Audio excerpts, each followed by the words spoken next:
In the name of God, hello guys.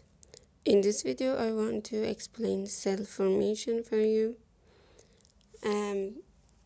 This method is clustering with binary rank order clustering method.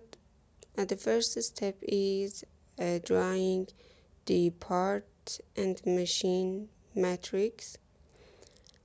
If a machine I works on part J, so alpha ij should be 1, and if machine I does not work on part J, alpha ij should be 0, as you see in this picture here. Here I draw this.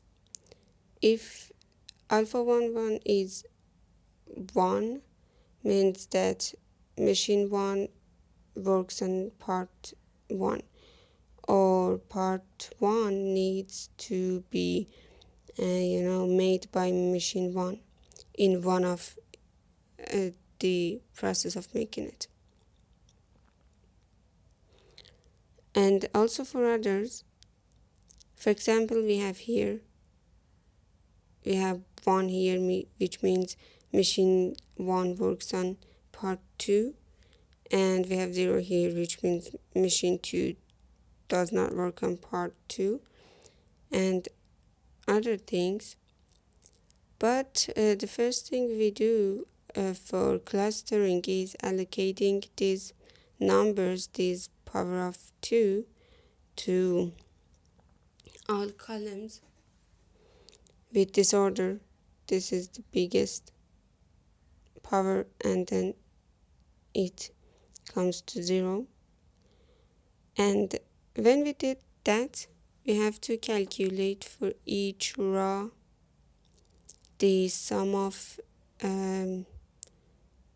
this formula, which means we have to product 1 to 2 power 3.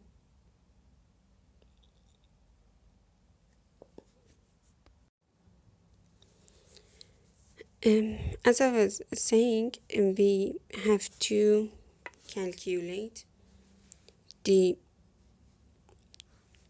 sum of these numbers for the row of the machine 1. So for example, this part is made of the product of 1 and 2 to the power of 3, and this number is product of 1 and 2 to the power of 2, and this part, which means 0 overall, is product of 0 and 2 to the power of 1. For this part also we have 1 product of 1 and 2 to the power of 0, which means 1, and this is 1. I calculated these numbers, and here are the results.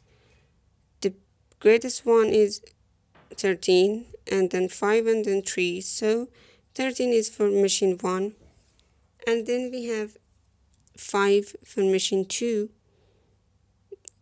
5 for machine 3, and 3 for machine 2.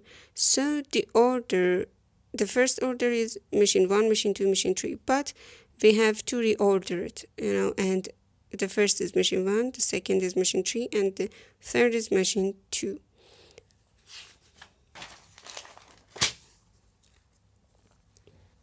We have to change the order, as I've said.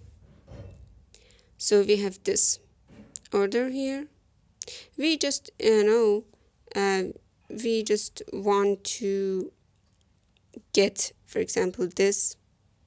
We just did that, we just moved this row and we put it in this part, and we moved this part and put it in this part,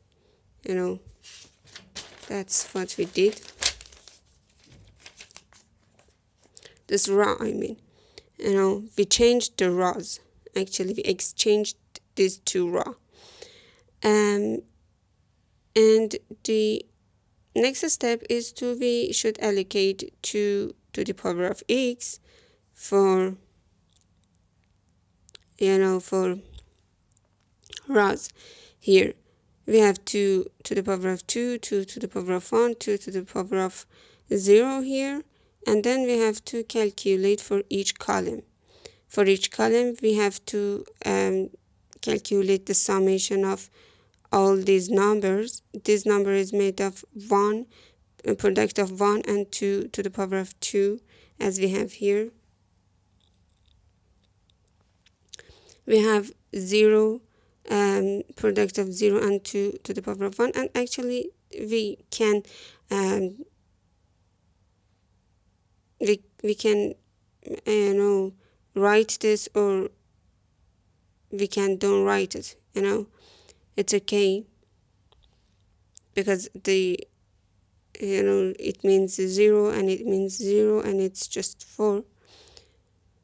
For this column we have to calculate all these numbers together.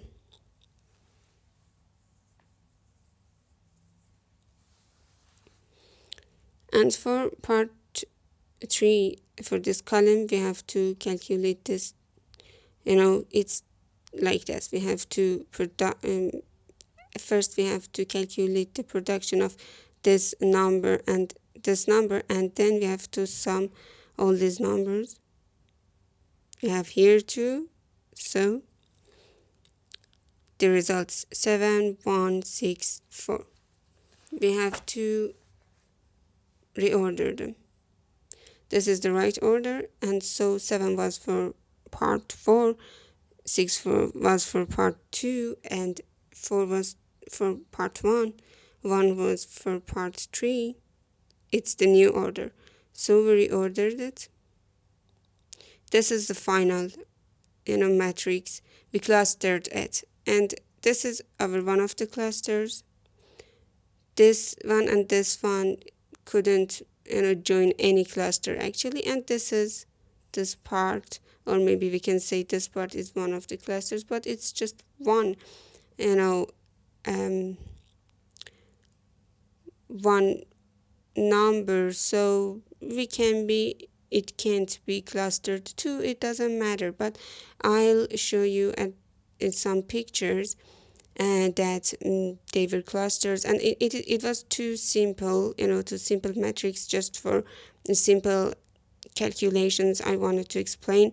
But in bigger metrics we can really see the clusters, and I will show you some pictures about it.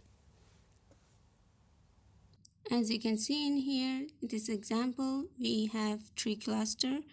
Thank you for watching my video.